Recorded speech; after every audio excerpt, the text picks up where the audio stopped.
What's up, guys? My name is Kevin Cage. Some of you may have heard of me. I do YouTube videos in the XRP community, primarily on digital assets like XRP, news, fundamentals, investing, trading. And Scott, I just want to say thank you, sir, for having me on XRP Army News. It is a complete honor, and sorry that it's taken so long. 2020 has been absolutely crazy, but I'm happy that you were persistent, and I do appreciate your patience.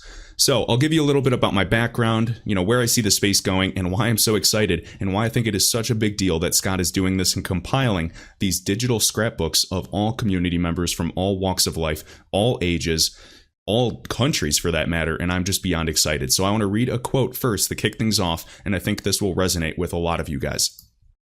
This quote is by Mark Yusko, CEO at Morgan Creek Capital Management. Of course, we are familiar with that group if you study a lot of things in this digital asset space. And let me read this right here. The greatest wealth is created by being an early investor in innovation. Making that investment requires believing in something before the majority of people understand it. You will be mocked, ridiculed, and criticized for your non-consensus action. It is absolutely worth it. And I think that will resonate with a lot of you guys. Every single day we question if we are on the right or wrong side of history, and I think that we are coming to a boiling point, and we will be finding that out very, very soon, which is why I am very, very excited. Okay, so how did I get into cryptocurrency? How did I first hear about Bitcoin? Well, back in 2013, and I wish I bought it then, I didn't even buy any Bitcoin until 2017, just so you know. 2013, I remember hearing about Bitcoin from several people, including my economics professor, telling us to buy Bitcoin. He said him and his wife owned it, and essentially I didn't understand what the heck he was talking about. He was saying it was some type of Chinese digital electronic money on the blockchain, whatever that was, that nobody owns. It's been going up in value a lot. You can own it, but you can't physically hold it. And he doesn't know where it was created. They speculated that it was created after the financial crisis in 2008 by anarchists who were essentially going after the malpractices or just fed up with the malpractices of the Federal Reserve. Blah, blah, blah, blah, blah. And it was crazy at the time. I had no comprehension of that. I was still getting my feet wet regarding everything else and really just trying to, understand this crazy world we live in. And those that watch my channel, they know my true thoughts on Bitcoin, so I'm not going to get into it in this video. At the time, I was experienced more so.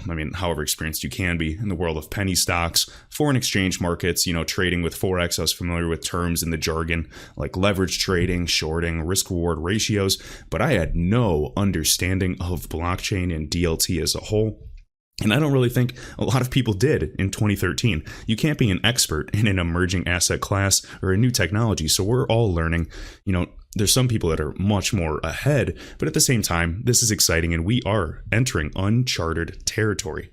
So, growing up, obviously, one of the big financial scares that we had was during the 2008 crisis, and money was just the biggest stress, the biggest level of anxiety ever. Not having that stability, that security, that foundation of Maslow's, hierarchy of needs. I promised myself that money would never be an issue for my loved ones, for my future family, for anything. And so from that point, I was always extremely hard-headed, always very innovative and entrepreneurial from that point. And, this space isn't for everybody, but for me, it absolutely is. The thing about me is I've had shiny object syndrome, bouncing from different business idea to business name over and over and over, whether it was, drop shipping or running a consultant agency, you name it, going from there and just finding what I liked.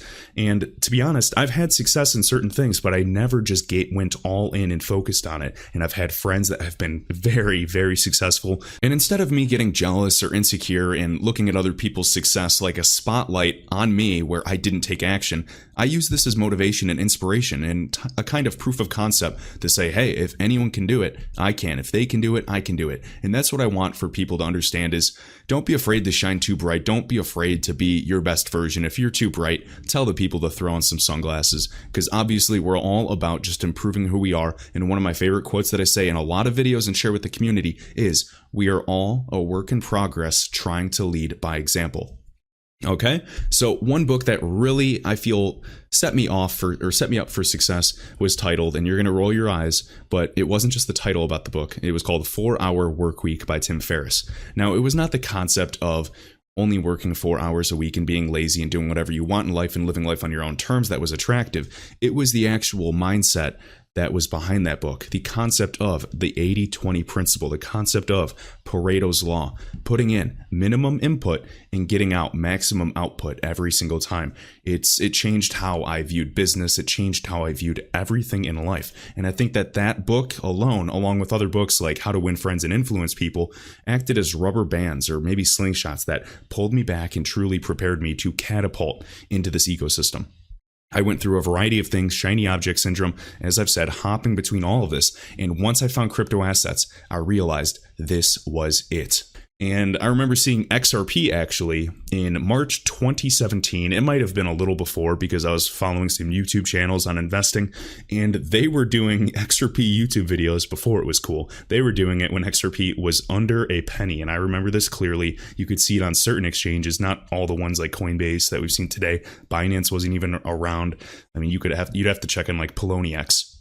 And man, it was just such a confusing concept saying XRP is going to $1. And I would just think it was crazy. They're talking about Bitcoin and I didn't really fully understand it. You know, I knew this guy was into, social media marketing, stock trading, all that. And he was just shilling XRP. So I looked into it, realized quickly it was different than Bitcoin. It was ingrained within the financial system. And I looked at the fundamentals of the people behind it, the caliber of people, the years and years and years of work that they're putting in to this ecosystem. And I'm like, this is a hidden gem. And so I quickly got some. And from there, seeing, obviously, when you go through later 2017, seeing XRP go from 21 cents to $3.84 within, less than 30 days, that was mind boggling. And where's the best place to hide something? Right in front of our eyes, in plain sight. Makes you wonder. And I just want to emphasize, every one of you has a role to play, no matter how big or small. Doesn't even matter if you have social media. If you are taking part in this crypto ecosystem, props. We are taking part in what I believe is like history in the making. And without getting in the price predictions, you guys understand the trillions of dollars, if not quadrillions of dollars, that are intangible. Roughly $800 trillion is in illiquid assets that are not able to interoperate. When that capital is freed, I think you guys understand what happens, what it means for the velocity of money, what it means for the growth of these open source networks. And you can call me crazy. I will personally take this as a compliment for anybody that calls me crazy, but I intend to walk out of this market with dozens of millions of dollars, even if only 10% of what I dream occurs. And I think, obviously, there's risk in this market. Do your own research, not financial advice, but it will pay off big for several that are early movers and shakers in this ecosystem like us in the XRP community. There are bigger payoffs when you invest in the open protocols where there is fear, where there is lack of regulatory clarity, there's tons of uncertainty. I like the risk. That gives me opportunity. If all of us agreed on it, the asset would already be high. There would be no opportunity for you and I to make money. That's what I think. And if you blanket across a variety of assets that have strong fundamentals, strong use case, and strong demand, like 10 assets, for example, and you have 2 to 3 winners, your winners are going to outwin your losses. Just like many investors did this and diversified with this type of blanket strategy during the dot-com bubble. 100x opportunities are not unheard of. 20-cent XRP, 100x, $20 XRP? Is that believable to you? You decide. I will do my own research and I'll decide for myself as well. We can all have different exit plans. I could rant about this forever, and it is very, very exciting. And don't even get me started on the utility or the scope of DLT in particular. This is way beyond just payments. We have to compare the news that used to happen in 2017 and realize how much it is snowballing today. Banks in the United States can hold crypto assets. Pay attention to Brian Brooks. DLT is much more than just improving these payments. Look at this. It's going to be improving data as well, information in terms of trust, immutability, redundancy, scalability. These are just a few examples. And of course, we have other industries and technologies exploding, such as machine learning, AI, artificial intelligence, quantum computing into the next decade, and we are just getting started. All right. So lastly, just understand XRP in particular, it's going to be potentially one of the settlement mechanisms or digital assets at the settlement layer of payments. It's going to be invisible, the foundational layer of the payment stack. Just like today, we use credit cards every day. Most of us don't know how the strips work. A lot of us use digital phones daily, but most don't know how phones even convert your voice into binary information, or, how analog goes to digital signals, etc. This happens on a daily basis. People don't care how it works. All they want today, we want faster payments that are cheaper, faster, more efficient. And I believe that digital assets plus distributed ledgers and DLT plus interoperability protocols will be the keys to unlock this value upon the world. Thanks so much.